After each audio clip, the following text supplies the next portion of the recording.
Salam alaikum, bonjour, j'espère que tout le monde va bien et que vous êtes en train de travailler, que vous suivez mes présentations, mes cours, ainsi que mes séances de TD.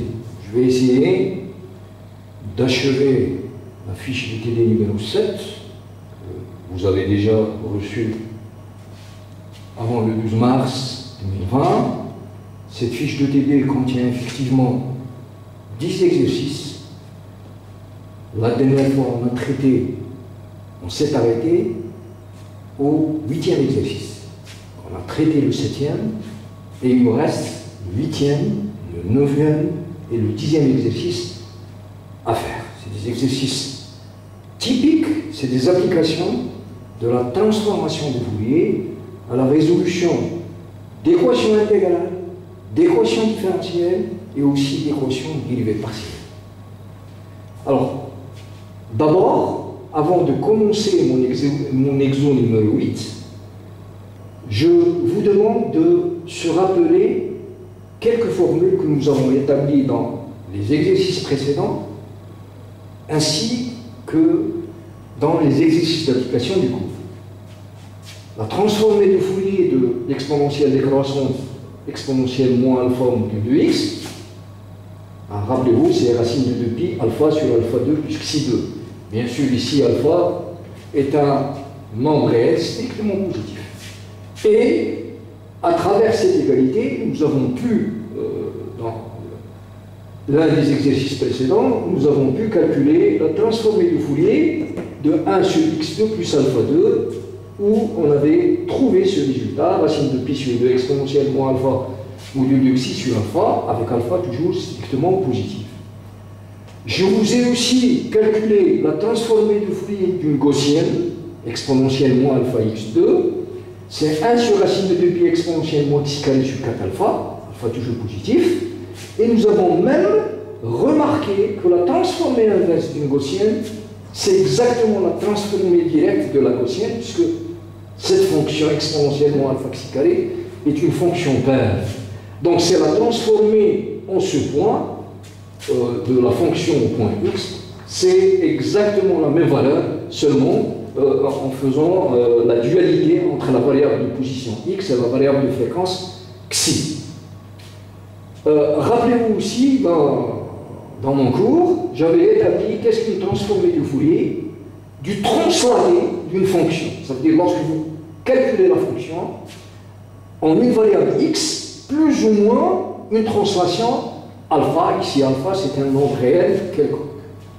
Alors, on avait trouvé facilement, à l'aide de la définition, que cela, si vous faites une translation de plus alpha, ça vous donne exponentielle i alpha xi fois la transformée de Fourier uniquement en x, sans translation. Si vous translatez du moins alpha, vous changez alpha plus alpha ou moins alpha dans la formule et vous avez pratiquement la même égalité avec un plus ou bien avec un moins alpha comme ordre de translation sur la fonction petit f. Alors ces résultats vont être utiles pour pouvoir résoudre facilement les exos 8, 9 et 10. Alors on va commencer par l'exo 8 en utilisant la transformée de Fourier, résoudre cette équation qui n'est plus une équation différentielle, parce qu'il n'y a pas de dérivée, mais c'est une équation intégrale dans laquelle vous avez une intégrale dans l'égalité. Alors c'est yx plus l'intégrale yx moins t exponentielle moins a valeur absolue de t. Vous intégrez par rapport à la variable t, donc vous aurez une fonction de x, c'est égal au second membre qui est l'exponentielle décroissante, exponentielle moins a module de x, et là aussi je suppose que a est positif. Alors ce qu'on remarque dans cette égalité, normalement c'est frappant que cette intégrale, c'est exactement l'intégrale du produit de convolution, puisque le produit de convolution de la fonction y avec cette fonction, c'est exactement l'intégrale de moins l'infini à plus l'infini yx moins t, fois la fonction exponentielle moins a valeur absolue de t, dt. Donc on remarque que le membre à droite, que l'intégrale, plus précisément, intervenant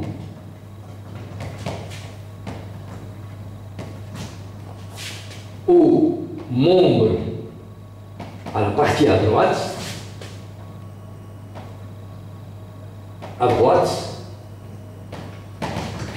de l'équation correspond, cette intégrale, elle correspond au produit de convolution de la fonction inconnue, puisque dans cette équation, y est inconnue, vous devez la chercher dans l'espace L1, fonction intégrale de valeur absolue. De la fonction inconnue que vous êtes en train de chercher, y, et la fonction qui est là, exponentielle, moins a, valeur absolue de x. En effet, on va le justifier.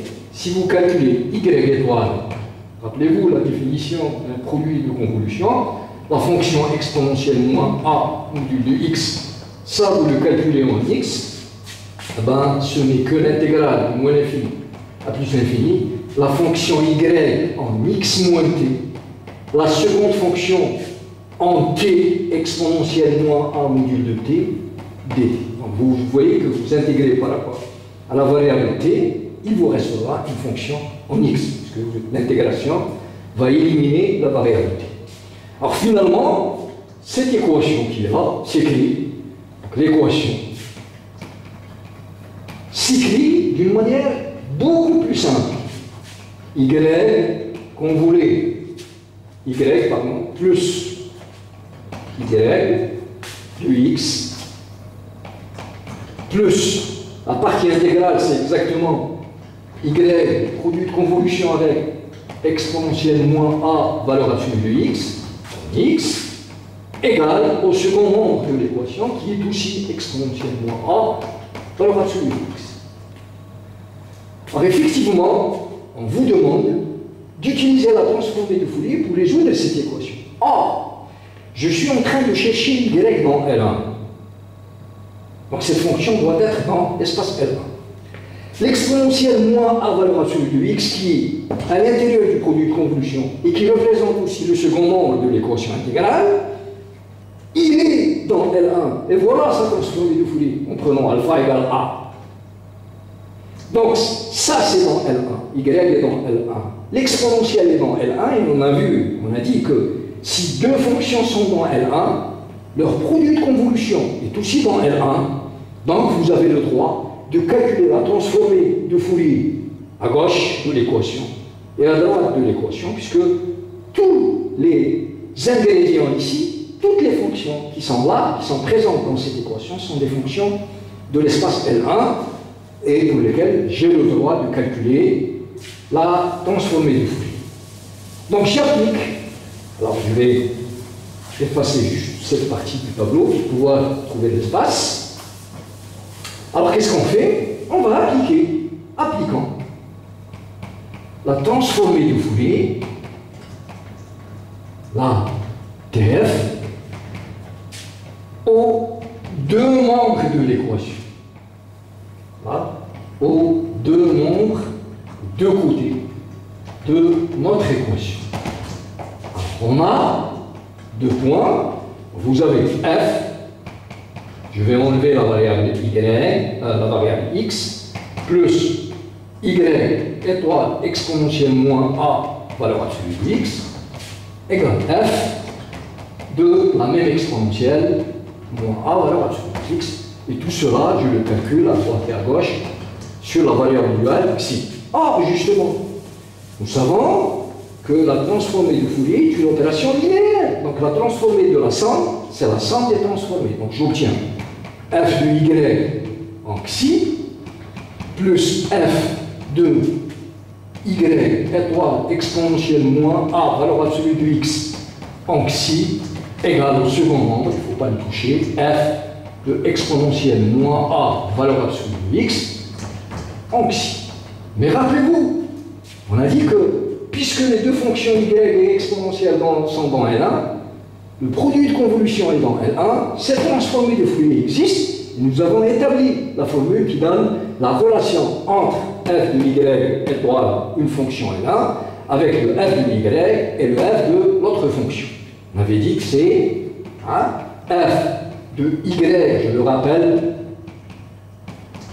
exponentielle moins a valeur absolue de x, c'est racine de 2pi, d'accord, fois f de y en xi fois f de l'exponentielle moins a valeur absolue de x en xi.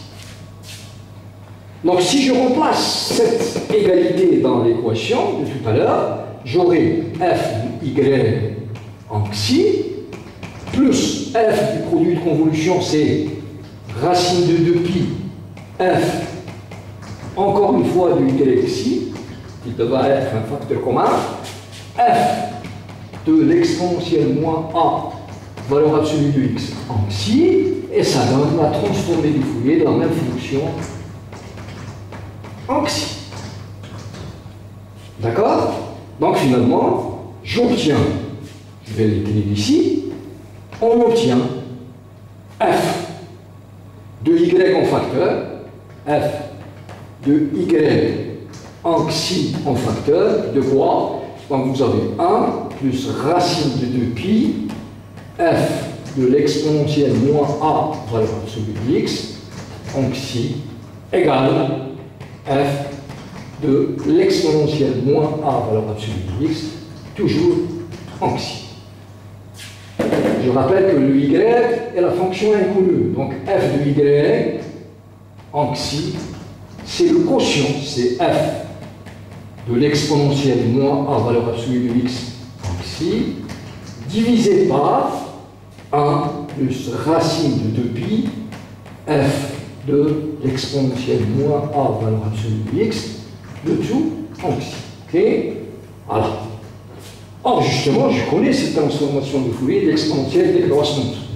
Donc, ça me donne quoi? Ça me donne, alors, racine, voilà, racine de 2 sur pi, a sur a2 plus xi2 pour le numérateur, divisé par 1 plus racine de 2pi, transformé de Fourier de la même fonction, c'est racine de 2 sur pi, d'accord, a sur a2 plus xi. Donc si j'efface là, je vais avoir une expression, peut-être en réalisant même des mots, sur le dénominateur, et j'aurai une expression simple de la transformée de Fourier en y. Donc, f de y en xi, c'est égal à quoi? Alors, on va réduire. D'abord, je peux simplifier. Racine de pi avec racine de pi. Et là, j'aurai 1. Ça, c'est racine de 2 sur pi, a sur a2 plus xi2 pour le numérateur. Et là, j'aurai racine de 2 fois racine de 2, c'est 2. C'est-à-dire 1 plus 2a sur a2 plus xi. Et ça me donne, je vais réduire au même démon, je vais avoir racine de 2 sur pi, ok? Oui, a sur, donc ce a, et là j'aurai xi2 plus a carré plus 2a. Voilà. Et effectivement, ça c'est la transformée de Fourier de y. Donc si vous voulez y de x, ça va être f moins 1. Si vous voulez, soit vous appliquez le théorème de réciprocité, c'est-à-dire vous prenez la double transformée de Fourier, puisque cette fonction par rapport à xi, elle est L1, c'est une arc tangente, rappelez-vous.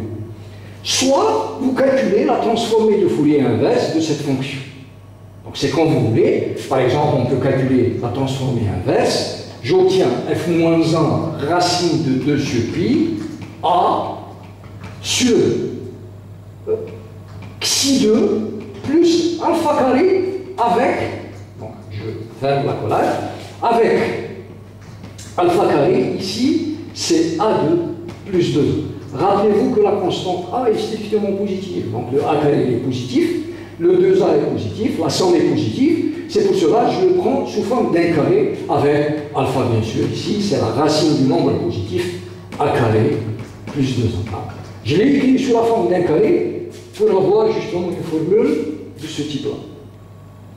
OK? Or ça, c'est donné dans les rappels de tout à l'heure. Vous voyez que je savais que j'aurais besoin de tout ça. Alors, par linéarité, y de x, j'ai presque terminé, c'est a racine de 2 sur pi, transformé de Fourier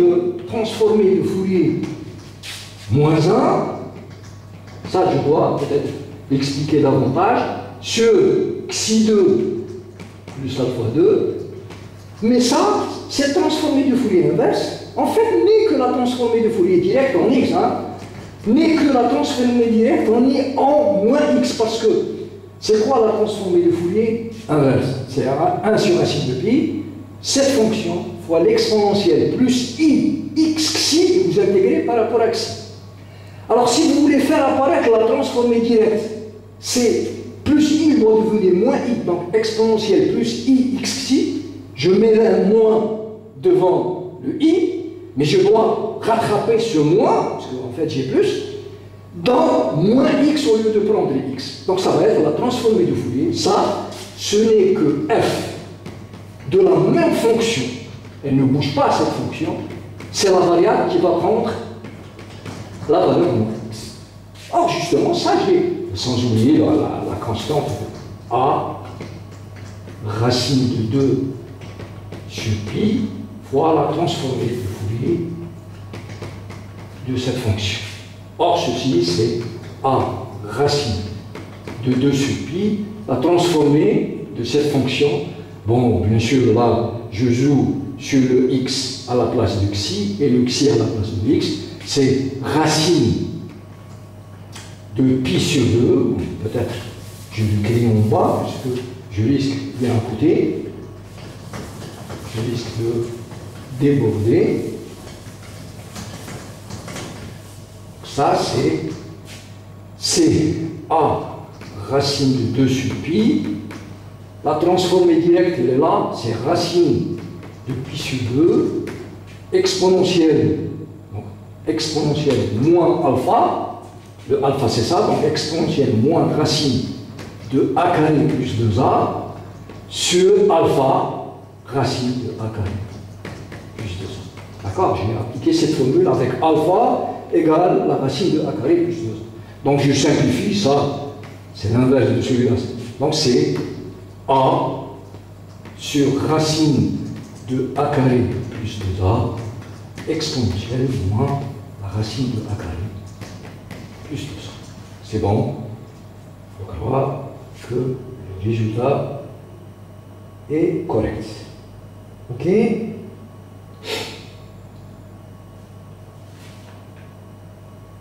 Alors, une deuxième question, toujours dans le cadre de l'exobrite, deuxième question dans cet exercice, résoudre l'équation.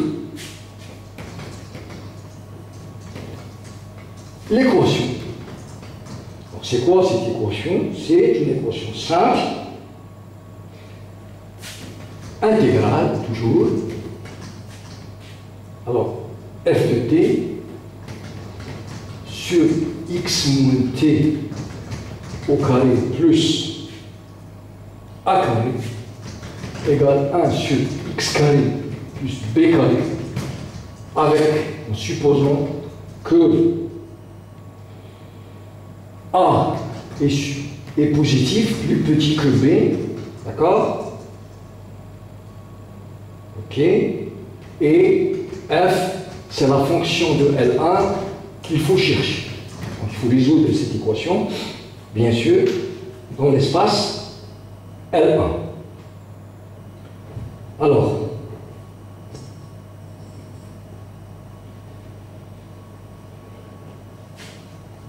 pardon, donc je vais effacer là-dessus,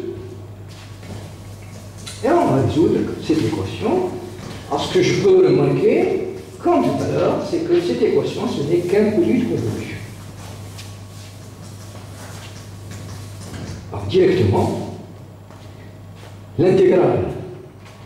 C'est ça, hein, j'ai bien noté mon équation, voilà. Alors, l'intégrale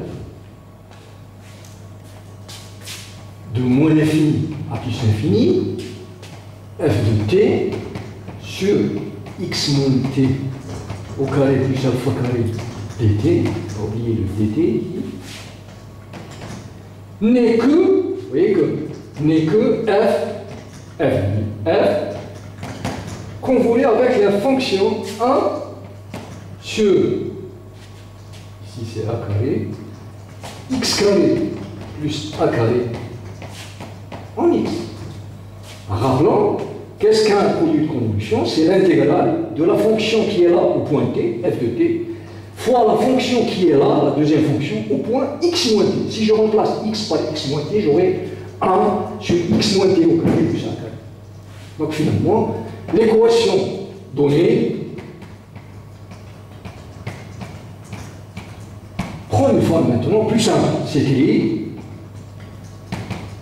le point f convolé, un produit de convolution avec 1 sur x carré plus a carré est égal au second 1 sur x2 plus b. Remarque, vous cherchez f dans L1, cette fonction est dans L1, elle admet de transformer du Fourier les données par cette formule en remplaçant alpha par a. Cette fonction aussi, elle est dans L1, elle admet une transformation du Fourier donnée par cette expression en remplaçant alpha par b. Donc finalement, on applique la TF à droite et à gauche à l'équation. La transformée du Fourier à notre équation sous la forme réduite qui est devant vous. Donc qu'est-ce que vous aurez? Vous aurez f de f étoile 1 sur x carré plus a carré en xi égale f de 1 sur x carré plus b carré kiff en xi. Alors, vous voyez qu'on va utiliser la formule produit, la transformée du Fourier d'un produit de convolution, c'est racine de 2pi, f de f, ou la fonction f, qui est inconnue, que vous êtes en train de chercher, fois f de 1 sur x2 plus a2, ça je sais le calculer, j'ai la formule devant moi, il suffit que je remplace, égale f de 1 sur x2 plus b2 au point xi. Donc finalement, ok, je vais séparer dans cette équation l'inconnu qui est transformé de Fourier de f, et par la suite, par f-1, ou bien par la double transformée de Fourier, je retranche f. D'accord? Alors je prends f de f comme étant le premier membre, le membre à droite, f de 1 sur x2 plus b2, en xi, divisé par quoi? Eh bien, par racine de 2pi, f de 1 sur x2, d'accord, plus a2 en xi. Maintenant, il suffit de remplacer, parce que vous avez les deux valeurs. Ces deux transformations de Fourier sont là.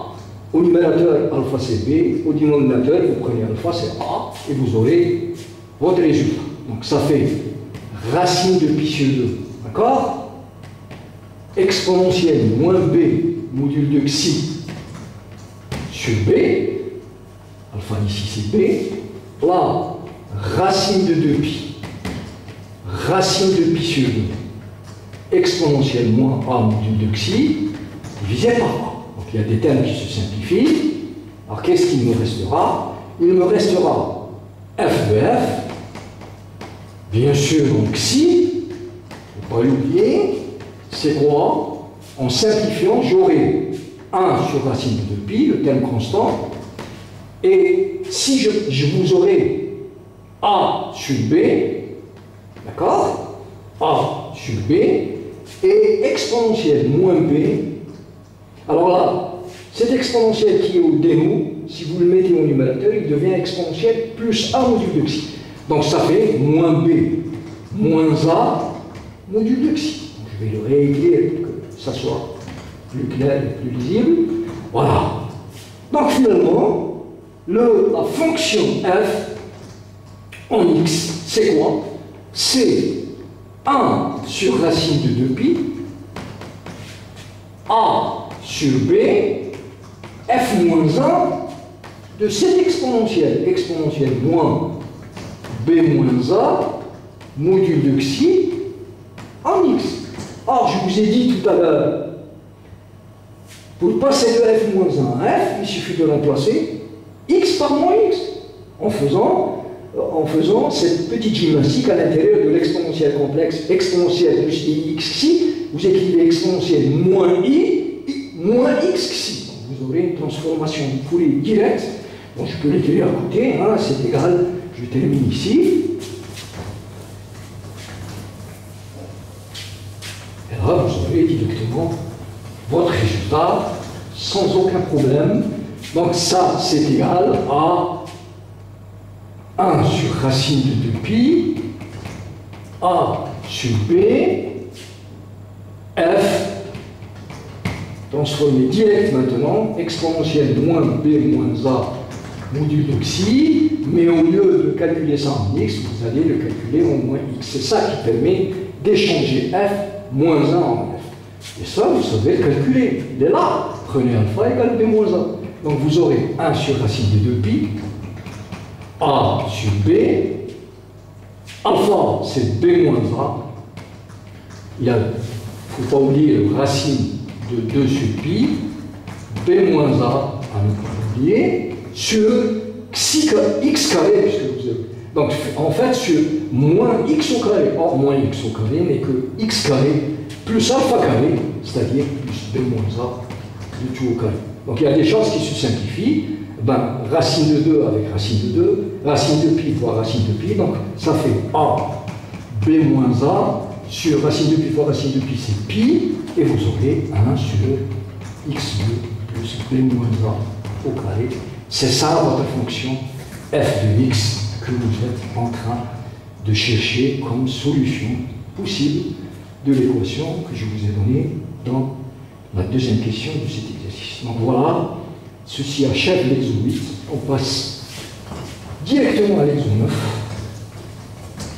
Et je vous dis dès maintenant que c'est l'exo 10 qui est le plus intéressant comme exercice d'application. Tous les exercices sont intéressants, mais comme application à la physique mathématique, pour l'outil d'ingénieur, ben, l'exo 10 va traiter par la transformée de Fourier la résolution de l'équation de la chaleur que nous avons déjà vu au cours, et aussi la résolution de l'équation des ondes. Donc on aura l'occasion tout à l'heure, en quelques minutes, d'étudier ces deux équations par le biais de cette transformée de Fourier qui est très sympathique, et c'est un outil très fort pour la résolution de ce type d'équation. Alors, exo 9, soit la fonction. Donc, soit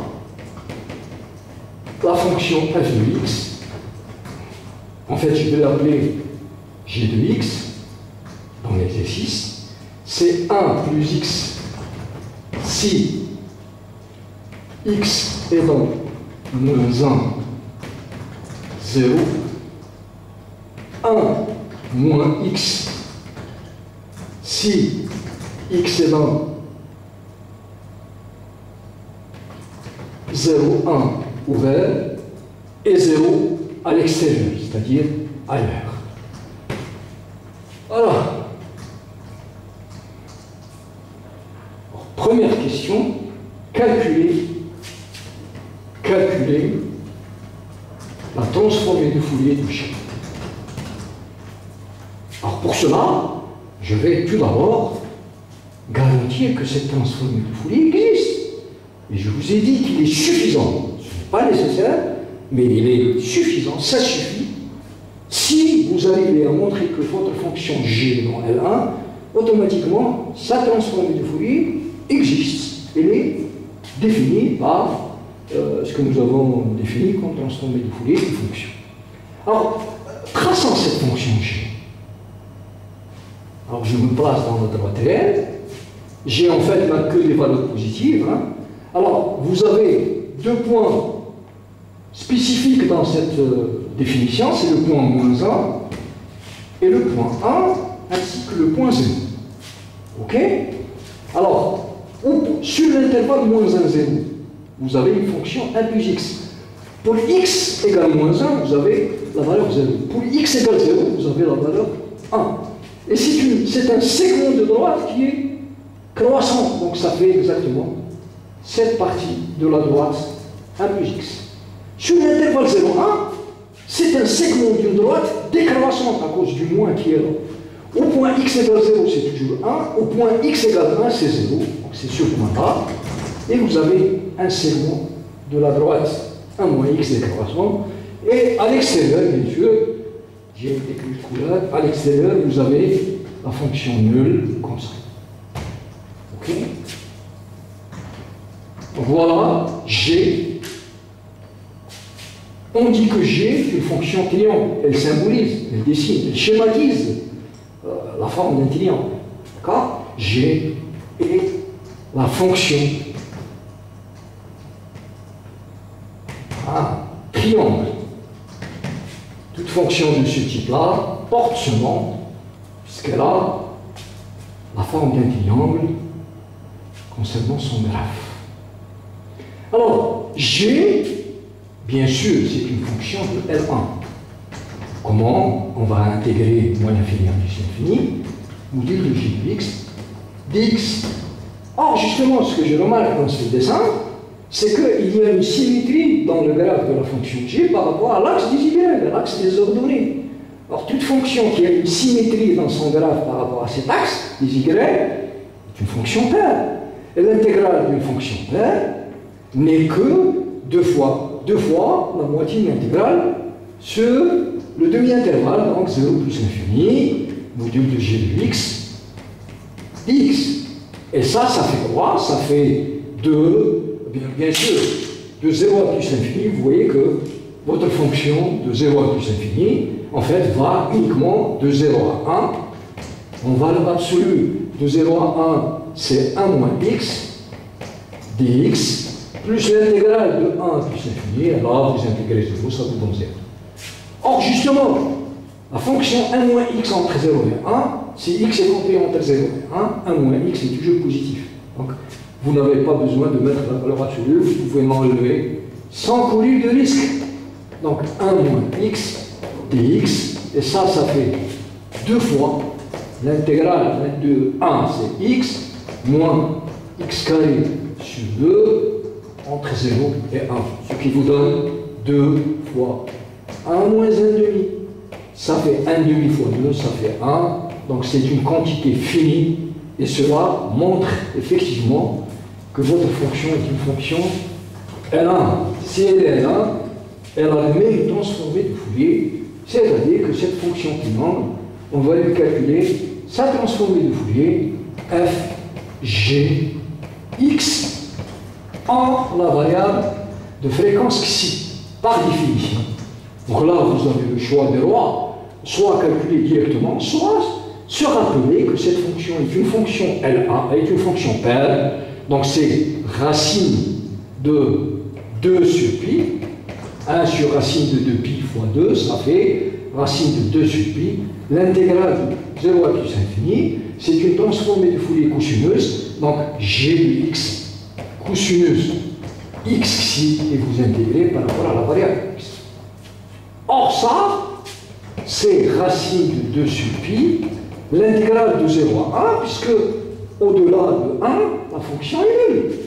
Donc c'est hors de 0 à 1, c'est 1 moins x, cosineuse x xi dx, et ça fait racine de 2 sur pi, j'ouvre une accolade, l'intégrale de dx c'est x, l'intégrale de cosineuse x xi par rapport à x, c'est sineuse x xi sur xi, parce que vous intégrez par rapport à x, donc il faut diviser par xi, en prenant x de 0 à 1, moins l'intégrale de 0 à 1, x fois cosineuse x xi, Or là, il faut faire apparaître une intégration par partie en disant que le cosinus xxi n'est que la dérivée de sinus xxi.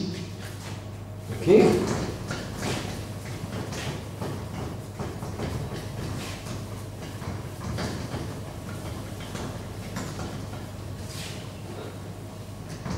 D'accord? Ce n'est que la dérivée de cette fonction, ok, par rapport à x. Et je ferme la courbe. Donc ça fait racine de 2 sur pi. J'ouvre la courbe. Alors pour x égale 1, vous aurez sinus xi divisé par xi. Et x égale 0, vous aurez sinus 0, c'est 0. Donc moins. Alors là, on intègre par partie directement. Donc vous aurez x sinus x xi divisé par xi à calculer entre 0 et 1. D'accord? Moins par moins, ça fait un plus. L'intégrale de 0 à 1. La dérivée va être transposée sur x. La dérivée de x c'est 1. Donc vous aurez sinus x xi à intégrer divisé par xi à intégrer par rapport à x. Vous fermez votre accolade. Alors automatiquement le résultat est le suivant. Donc ça fait, je termine là-dessus, ça fait racine de 2 sur pi. J'ouvre la courbe. Là aussi, vous aurez pour x égale 1 sinus xi sur xi avec ce sinus xi sur xi. Donc les deux termes vont s'absorber. Pour x égale 0, ça donne 0. Donc il me restera uniquement l'intégrale 1 sur xi. Voilà, il est constant par rapport à x. L'intégrale de sinus x xi, c'est moins cosinus x xi divisé par xi. Ah, si je dérive le cosinus x xi par rapport à x, vous aurez moins par moins, ça fait plus. Sinus x xi fois xi divisé par xi, donc vous aurez exactement sinus x xi à calculer entre x égale 0 et 1. Donc ça fait racine de 2 sur pi. Alors vous avez un xi. Oui. Est-ce que je n'ai pas fait d'erreur? Oui. Avec un xi. Donc pour x égale 1, vous aurez moins cosinus. Pour x égale 1, moins cosinus xi. Pour x égale 0, ça fait 1. Donc 1 moins cosinus xi. Voilà. Très bien. Voilà. Très bien. Donc là, xi par xi, donc vous aurez un xi au carré. Ça c'est un xi au carré. Or là, je peux continuer. Hein. Rappelez-vous la formule trigonométrique. Cosinus 2a, c'est 2 cosinus carré de a moins 1. Ou bien, c'est 1 moins 2 sinus carré de a.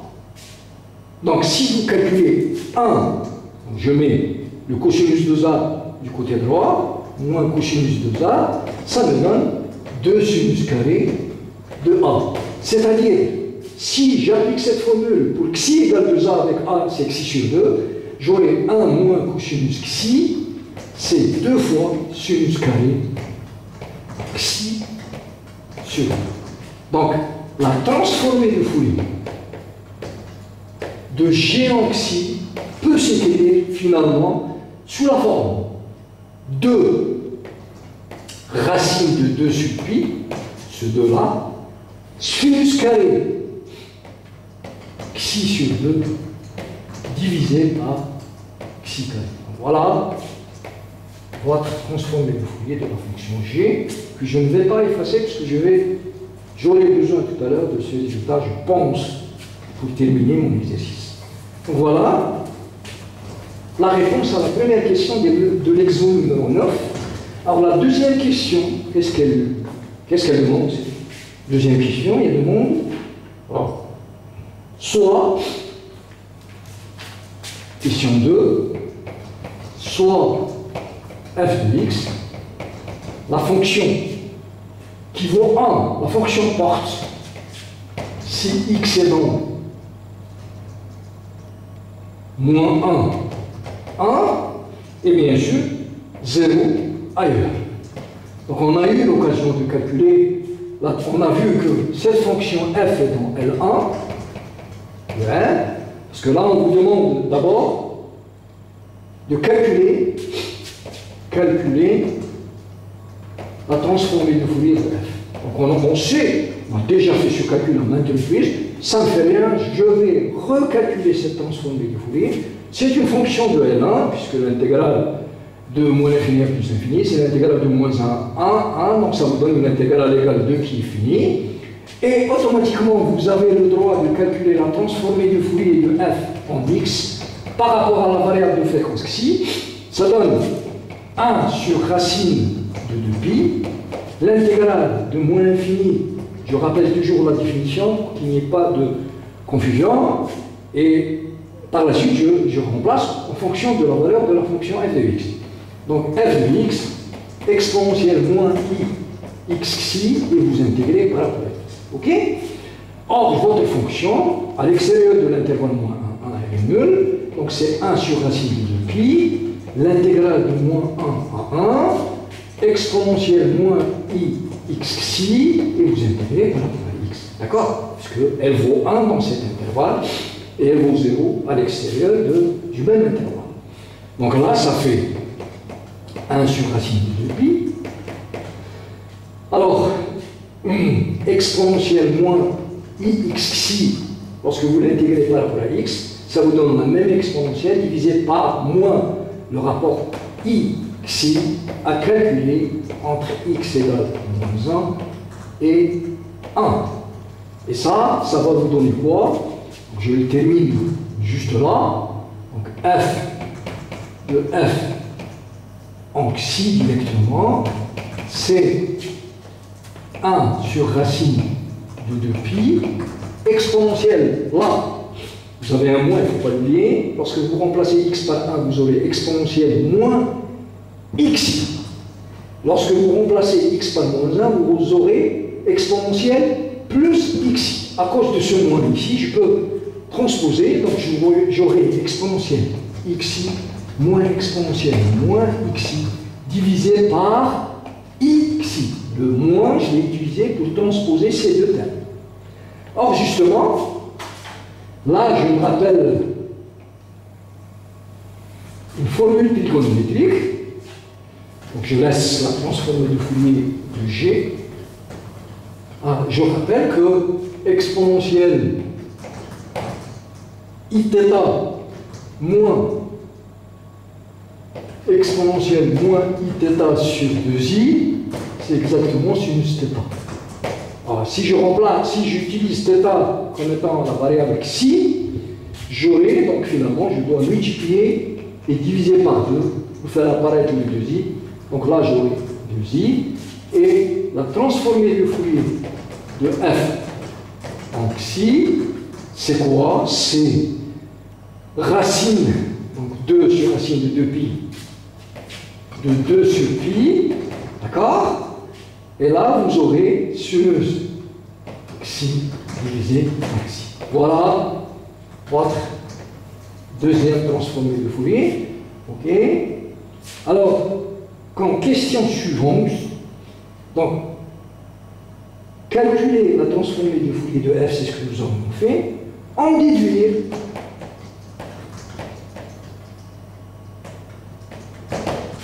la transformée de Fourier du produit de convolution de f par elle-même. Là, on vous demande d'en déduire, ça veut dire que vous n'allez pas faire un calcul monstre. Alors, rappelez-vous que votre fonction petit f est dans L1. Si elle est dans L1, je peux calculer le produit de convolution d'une fonction L1 par une deuxième fonction L1, en particulier par elle-même. Et ça, f étoile f, reste aussi une fonction de L1. Pourquoi? Rappelons que le produit de convolution de deux fonctions L1 est une fonction L1. Donc, j'ai le droit de calculer mon produit de convolution, ma transformée de Fourier du produit de convolution f par elle-même en xi. Et là, j'applique ma formule. C'est racine de 2pi, rappelez-vous, le produit de f étoile g, c'est racine de 2pi, f de la première fonction fois f de la deuxième fonction. Donc vous aurez f de f en xi fois f de f en xi deuxième fois, c'est-à-dire vous aurez carrément racine de 2pi f de f en xi à la puissance 2. C'est un carré, parce que vous multipliez la fonction par elle-même. Alors, je continue à ce niveau-là du tableau.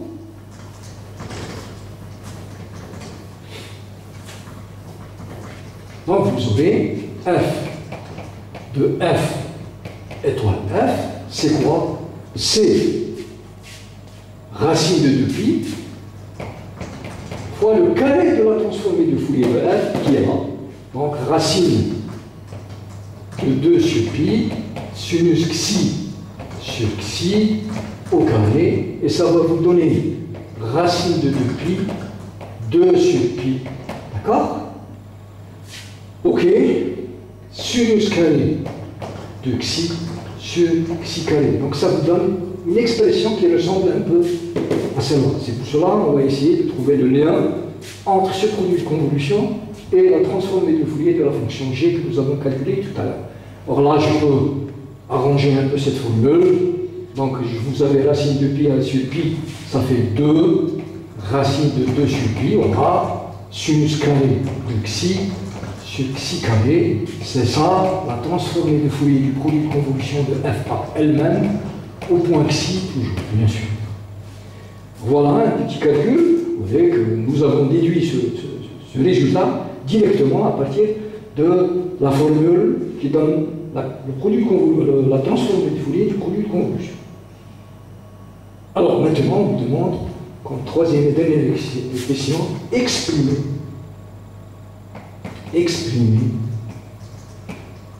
f étoile f à l'aide d'une fonction triangle, à l'aide d'une fonction qui ressemble à la fonction g, qui a un graphe type triangle, d'une fonction. On ne vous précise pas la fonction, c'est à vous de la chercher, mais qui doit être une fonction triangle. Et cela provient bien sûr de la ressemblance très étroite entre cette transformée de Fourier de f par elle-même et celle de la fonction g. On remarque, bon, il y a une différence au niveau du terme constant, ça ne nous dérange pas. Il y a une petite différence au niveau de la variable au numérateur. Là, vous avez un sinus carré de psi, et là, vous avez un sinus carré de psi sur. Ok? Alors, comment on va faire? On va, bien sûr, puisqu'on nous demande de calculer et d'exprimer f étoile f, il faut la calculer. Et pour la calculer, je vais utiliser un champ, utiliser la transformée inverse de ça. Ok? Très bien. Voilà. Alors, j'aurais besoin, surtout, de cette. Bon, j'aurais besoin peut-être de ces deux formules. Donc, j'efface là-dessus. Et je vais écrire ici f de g en xi, 2 racine de 2pi pour gagner le espace, sinus carré de xi sur 2 divisé par xi carré. Maintenant, je peux effacer tout cela.